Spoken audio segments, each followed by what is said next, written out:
Assalamualaikum warahmatullahi wabarakatuh. Perkenalkan, nama saya Selvi Wanda Lestari dari Prodi Psikologi Islam 20 Lokal A. Di sini saya akan memenuhi tugas bahasa Indonesia dari Bapak Rahmat Kristiansyah, SPD, SHP, MPD, MA untuk mempresentasikan makalah dan PPT yang saya buat. Dengan tema memahami kalimat melalui pola dasar, jenis, dan fungsinya. Yang pertama, pengertian kalimat. Kalimat adalah suatu bahasa terkecil dalam wujud lisan atau tulisan yang mengungkap pikiran yang utuh dalam wujud lisan.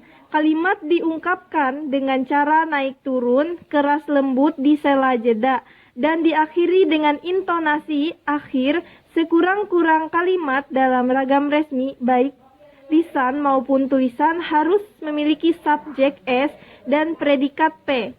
Misalnya, dilihat dari predikat, kalimat-kalimat dalam bahasa Indonesia ada dua macam.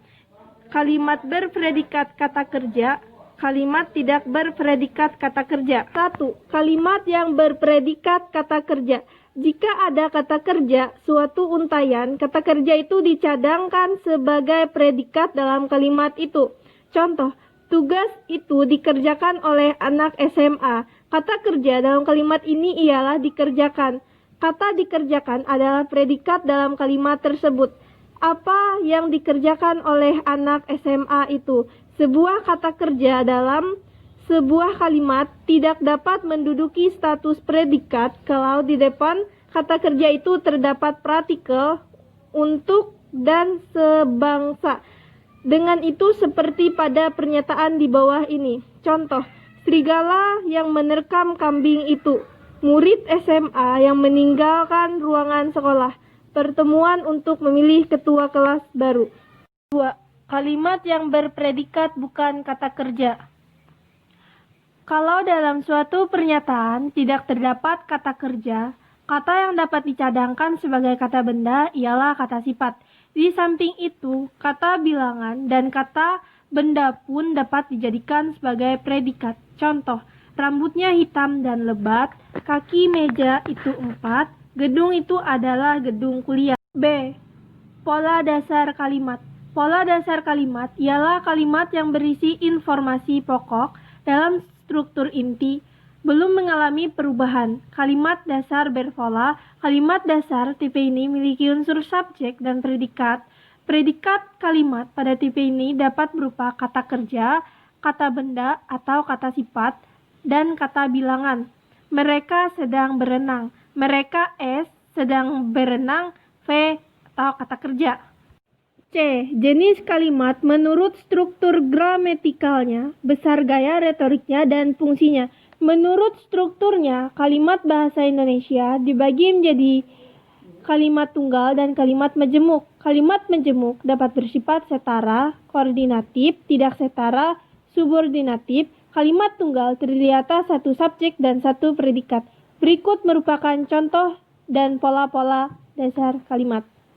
C. Kalimat menurut fungsinya. Kalimat pernyataan deklaratif. Kalimat pernyataan dipakai jika penutur ingin menyatakan sesuatu dengan lengkap.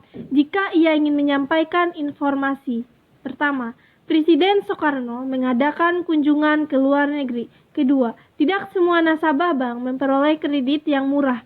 Kalimat pertanyaan interrogatif.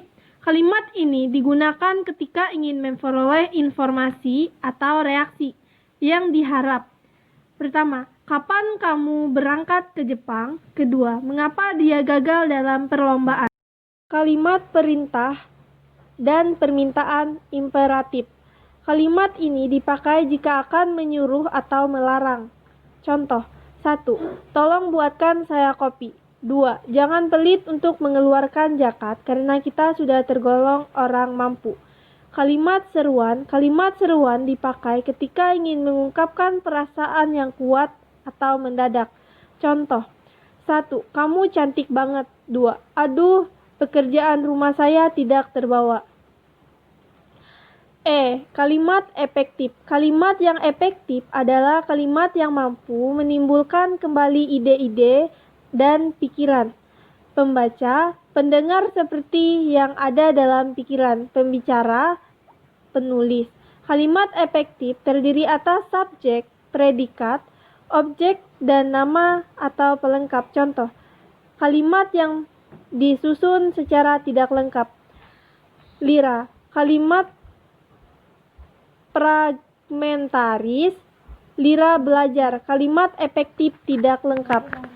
Sekian presentasi singkat dari saya. Jika ada kesalahan dalam pembuatan video ini, kurang dan lebihnya saya mohon maaf. Wassalamualaikum warahmatullahi wabarakatuh.